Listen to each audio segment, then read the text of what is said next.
오늘의 말씀은 신약성경 베드로전서 1장 13절로 17절까지 말씀입니다. 베드로전서 1장 13절로 17절입니다.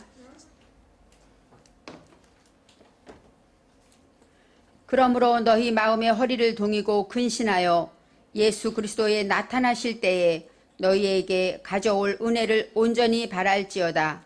너희가 순종하는 자식처럼 이전 알지 못할 때에 쫓던 너희 사욕을 본삼지 말고 오직 너희를 부르신 거룩한 자처럼 너희도 모든 행실에 거룩한 자가 되라.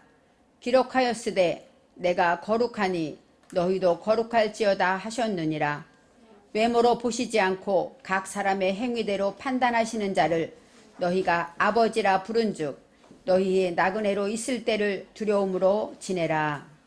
아멘. 오늘의 말씀의 제목은 거룩한 자가 되라입니다.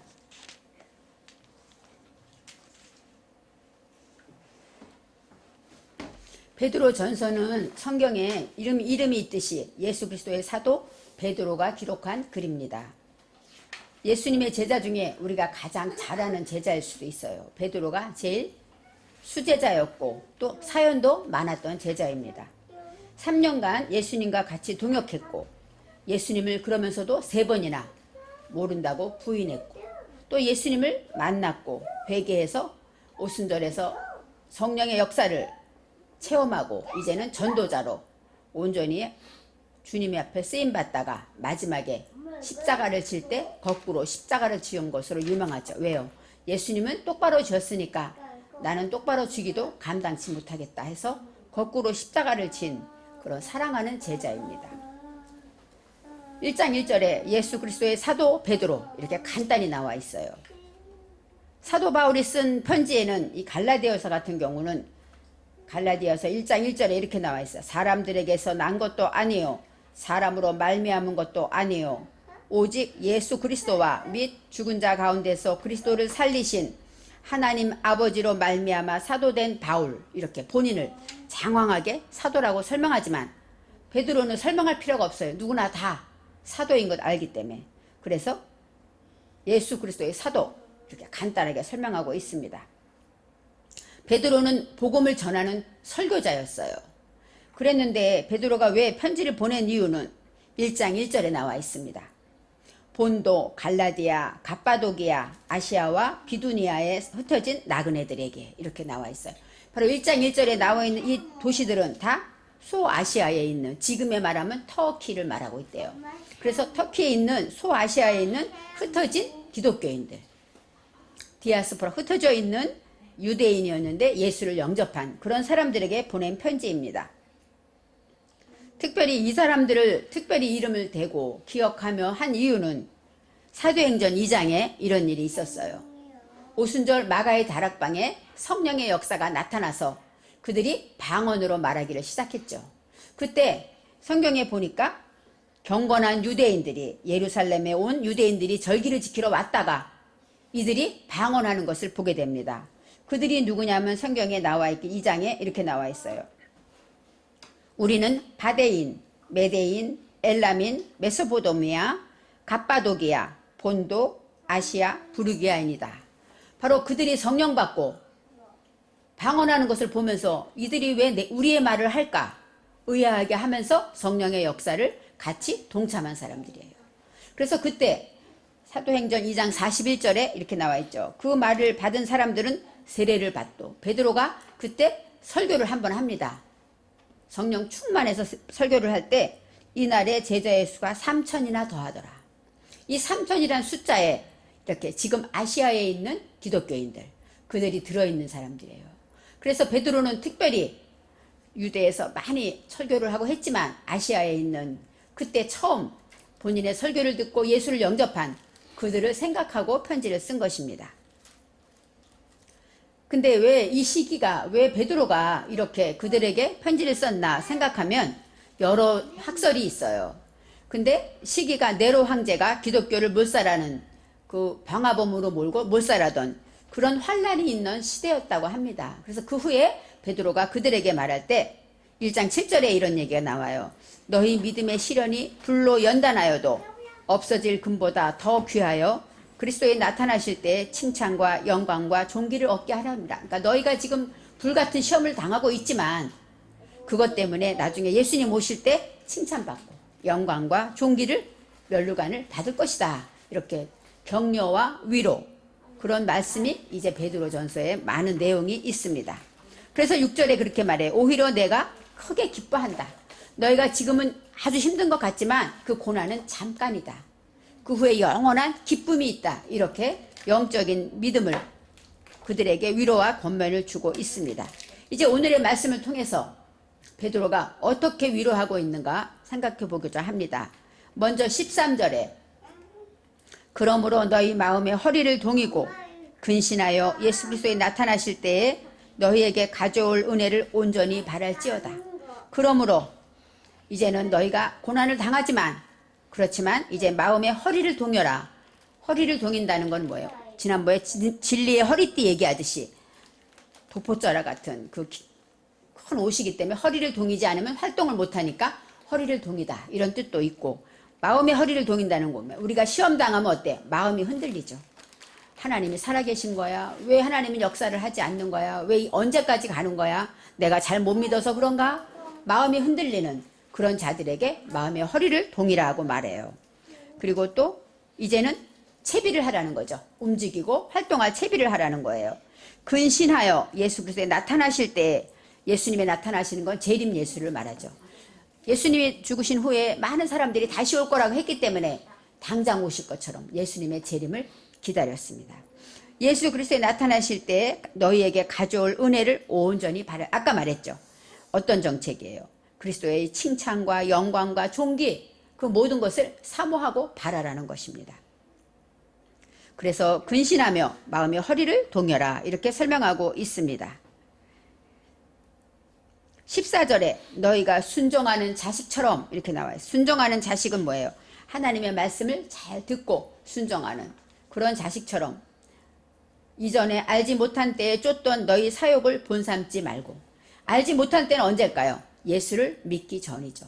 예수를 영접하기 전에 너희가 쫓았다. 이것은 쫓다라는 것은 나하근데 끌려가다, 이끌려가다 이런 뜻이 있어요. 그러니까 우리가 예수 믿기 전에 내가 끌려가고 거기에 쫓아다니던 그런 계획과 모든 것들을 이제는 하지 말아라 하고 말합니다.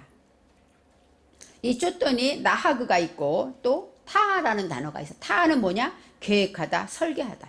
그러니까 예수를 믿기 전에 주님을 모르는 상태에서 계획하고 설계했던 모든 것들을 쫓아다닌 거 이끌어갔던 모든 것들을 본삼지 말라. 너희 사욕을 사욕이라는 건 뭐야? 개인적인 욕심을 말하죠. 그런데 여기서 아바라고 나오는데 금지된 욕망을 말해요. 금지된. 하면 안 되는데 하는 것. 그래서 영어에서는 evil 하고 나와. evil. 악한, 사악한. 그러니까 마귀의 그런 욕심을 버리라는 것이죠. 본삼지 말라. 그건 뭐예요? 그걸 따라가지 말라 이런 뜻도 있지만 conform이라는 단어가 있어서 그대로 관습하다, 순응하다. 하는 대로 자기도 모르게 그대로 따라가지 말라는 것이에요. 깨닫지 못하고 깨어있지 않으면 남이 죄를 지을 때 그대로 따라가죠. 그래서 예수를 믿기 전에 했던 모든 것들을 본삼지 말아라 이렇게 설명하고 있습니다. 환난은 잠깐이고 면류관은 기쁨은 영원하다고 말씀하면서 이제는 믿음의 허리를 동이고 이제 환난은 잠깐이야. 조금만 더 참아. 영원한 기쁨이 있어 하면서 주실 은혜를 바라보고 인내하라고 말씀하고 있습니다. 15절 말씀에 키 하고 나와요. 키. 왜냐하면 왜 그렇게 해야 하느냐 하고 말하고 있어요. 왜냐하면 오직 너희를 부르신 거룩한 자처럼 너희도 모든 행실에 거룩한 자가 되라 이렇게 말하죠. 너희를 부르신 바로 거룩한 자는 누굴까요? 하나님을 말하고 있죠. 벌써 거룩한 자, 카도시. 여기서 거룩에 대한 단어가 나옵니다. 카도시라는 것은 거룩하다, 구별되다 이런 뜻이 있습니다. 그래서 너희도 거룩해야 되는데 무엇에 거룩할 것인가? 모든 행실에 거룩하라고 말해요. 행실이라는 것은 여기서 때레크는 뭐예요? 길을 말해죠. 방법을 말해요. 그러니까 예수를 믿기 전에 쓰던 방법을 쓰지 말고 이제는 주님이 쓰시는 것처럼 거룩한 그런 방법을 쓰라는 거예요. 예를 들어서 누가 나를 화를 내고 나를 비방하면 예수 믿기 전에는 가서 따지고 삼지대면을 하고 나를 무시해? 했었지만 예수를 믿고 나면 그를 위해 기도하라. 방법대로, 예수님의 방법대로 그렇게 거룩하라, 구별하라고 말씀하고 있습니다. 이제 거룩한 자가 되라고 오늘의 본문 제목이 뭐예요? 모든 행실에 거룩한 자가 되라. 이렇게 설명하고 있습니다. 기록하였으되 하고 16절에 나와요. 기록하였다는 건 뭐냐면 카타브는 기록됐다, 펜으로 썼다. 바로 성경의 이야기를 말합니다. 성경에 기록되었으되 이렇게 설명하죠. 기록되었으되 내가 거룩하니 너희도 거룩할지어다 하셨느니라. 예수님 말씀에, 레위기 19장 말씀에 이게 있어요. 내가 거룩하니 너희도 거룩할지어다. 성경에 기록되어 있지 않느냐 하고 말하고 있습니다. 레위기 11장부터는 거룩에 대한 그런 말씀이 나와 있는데, 우리가 난 레위기는 뭐예요? 주로 제사에 대해서 나오기 때문에 재미없고 지루하고 이런 구절이죠. 그렇지만 레위기는 무엇보다 거룩에 대해서 설명하고 있습니다. 첫째는 산모의 부정에 대해서 나와요. 그러니까 생명은 뭐예요? 하나님의 것이고 너무 소중하기 때문에, 그러기 때문에 아기를 낳으면 부정하면 안 된다. 그러면서 거룩해져야, 깨끗해져야 한다 설명하고 있고, 그 다음에 또 어떤 부정이냐? 문둥병. 문둥병자들은 죄를 지은 부정한 병이잖아요. 문둥병자들도 어때요? 부정하다 설명하고 있습니다. 그리고 또 우리를 말해서 얘기할 때 부정한 자들은 어떻게 해야 거룩해지느냐 방법을 레위기에 나와 있어요. 먼저 번제와 속죄 제물을 준비하고 그 다음에 제사장에게 가라. 내가 부정한다고 내가 깨끗게 할 수 있는 것이 아니라 내가 번제와 제물을 가지고 제사장에게 가서 제사를 드릴 때 제사장이 그를 위해 제사를 드리는 거예요. 그래서 그를 위해 제사를 드릴 때 바로 그가 깨끗해진다 하고 성경은 말하고 있습니다. 그래서 이스라엘 백성은 구별되어 있었어요. 특별히 구별됐기 때문에 하나님의 말씀대로 살려면 여러 가지가 있는데 하나님은 까다롭게 음식부터 구별해요. 어느 건 부정하니까 먹지 말고, 어느 건 먹어도 되고, 또 만지는 것, 어떤 주검, 만져도 안 되는 것이 있고, 이렇게 짐승에 대해서 어떤 짐승은 부정하고 먹으면 안 되고, 또 바다의 물고기까지 어떤 비늘이 없는 건 부정하고, 이렇게 하나하나 하나님이 설명하면서 부정과 부정하지 않은 것을 밝히고 있습니다. 그래서 이 이스라엘 백성은 먹을 때도 이것이 부정한가 아닌가 살펴보고 먹어야 되는 거예요. 그리고 또 누구를 만나도 무슨 말을 하고 무엇을 만질 때도 항상 내가 부정하지 않기 위해서. 그래서 제사장, 예수님이 말한 길에서 쓰러진 사람들을 만날 때 어땠어요? 제사장은 부정할까봐 도망가잖아요. 행여나 피나고 이런 사람 만졌다가 내가 부정하면 제사를 못 드리니까. 그 정도로 구별에 대해서, 거룩함에 대해서 정말로 그들의 삶이 구별된 삶이었다고 말할 수 있습니다.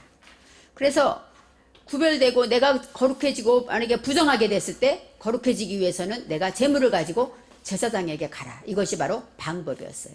그래서 제사장이 그를 위해 기도하면, 그를 위해 제물을 쌓고 하나님께 예배를 드리면 정결해진다는 것이죠.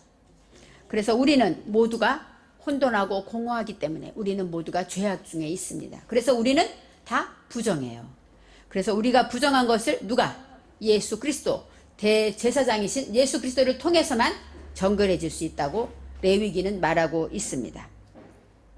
그래서 음식법부터, 가장 매일 먹는 음식부터 하나님은 구별하라고. 너희들이 거룩해지지 않으면 안 된다. 아무거나 먹지 말아라. 이렇게 구별법을 알려주신 거예요. 그 다음에 정결할 때, 또 피부병이 있을 때 어떻게 되면 정결한 것이고 어떻게 되면 제사장에게 가라. 또 곰팡이, 집에 곰팡이가 있잖아요. 곰팡이도 부정한 거라고 그랬어요. 그럴 때마다 어떤 곰팡이냐, 나쁜 곰팡이가 있어, 이런 곰팡이는 안 되니까 제사장에게 가라. 이렇게 세세하게 그들의 삶을 간섭했습니다. 그렇기 때문에 이스라엘 백성들은 아침에 일어나서부터 잠자리에 들기까지 어때요? 날마다 말씀을 살펴보는 거예요. 말씀대로 살아야지. 먹는 것부터, 모든 곰팡이부터, 아픈 사람을 만나는 것, 보는 것부터. 그렇기 때문에 로마서 12장 1절에 사도 바울이 말합니다. 그러므로 형제들아, 내가 하나님의 모든 자비하심으로 너희를 권하노니 너희 몸을 하나님이 기뻐하시는 거룩한 산제사로 드리라. 이는 너희에 드릴 영적 예배니라.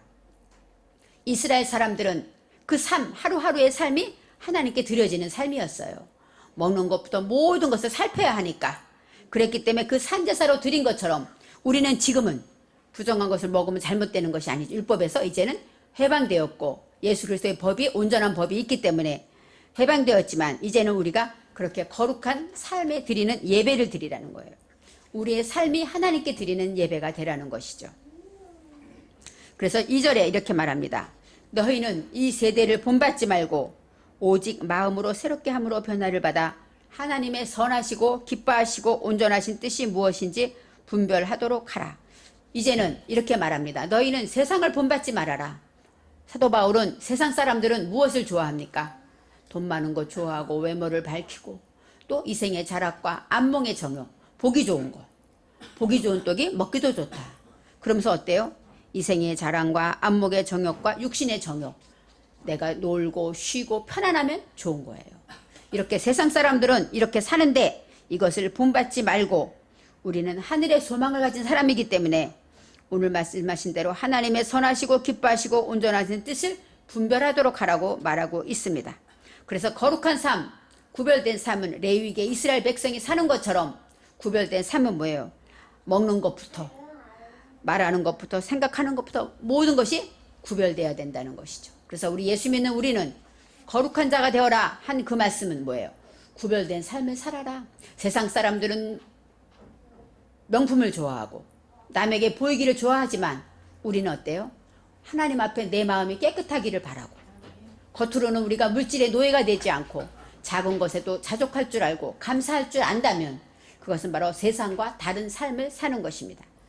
17절 말씀에 외모로 보시지 않고 각 사람의 행위대로 판단하시는 자를 너희가 아버지라 부른 줄. 아버지는 누구예요? 우리 하나님 아버지를 말하는데 하나님은 어떤 분이냐? 외모로 보시지 않고 사람의 행위대로 판단하시는 하나님이라는 것이죠. 바로 우리 아까 순종하는 자식 그랬잖아요. 우리는 자식이에요. 그러면 우리 아버지는 누굴까요? 하나님이죠. 그렇기 때문에 우리가 하나님을 아버지라고 부르는데 자식은 아버지를 닮게 돼 있잖아요. 그런데 너희가 하나님을 아버지라고 부르는데 하나님은 어떤 분이냐? 바로 사람을 외모로 보지 않고 각 사람의 행위대로 판단하시는 거룩하신 자시기 때문에 내가 거룩하니 너희도 거룩하라 하신 것처럼 그래서 하나님은 거룩하신 분이니까 너희는 하나님의 자녀니까 당연히 하나님을 닮아야 된다 이렇게 말하고 있습니다. 외모로 보지 않고 각 사람의 행위대로 본다고 말합니다. 바로 이 외모라는 것, 파님, 얼굴을 말해요. 겉으로 보이는 것, 그것을 말하지만 행위라는 것은 할라크입니다. 할라크는 오고 가고 걸음걸이를 말해요. 우리가 움직여서 생산해내는 것들을 말하죠. 그래서 우리가 겉으로는 외모로는 부족하고 우리는 외모로 볼 때 우리는 나약하고 우리는 또 넘어지고 또 갈수록 나이 들고 늙고 그렇죠? 또 우리가 외모로 볼 때 자랑할 것이 없죠. 학벌이나 뭐 어느 것이 다 자랑할 것이 없고 부끄럽지만 하나님은 그것을 보지 않고 우리가 얼만큼 거룩한가, 우리가 얼만큼 성결한가, 우리가 날마다 구별된 삶을 살고 있는가 그것을 보신다고 말하고 있습니다. 그래서 그렇게 판단하시는 심판하시는 분이 아버지이기 때문에 이제 마지막에 이렇게 나옵니다. 너희의 나그네를 있을 때 너희가 나그네로 있을 때 두려움으로 지내라 이렇게 설명하죠. 우리는 나그네라는 것이에요. 제가 지난주에 장례 예배를 드린 적이 있는데 바로 우리는 이 땅에 살지만 영원한 천국에 그것이 바로 우리의 집이고 내 아버지의 집이기 때문에 우리는 이 땅에 오래 사는 것 같지만 영원한 세계 하나님 볼 때는 잠깐이죠. 그래서 너희 고난은 잠깐이다 이렇게 말해요. 우리가 예전에 고난의 시절이 있었지만 지금 돌이켜보면 언제 지나갔지? 잠깐이죠.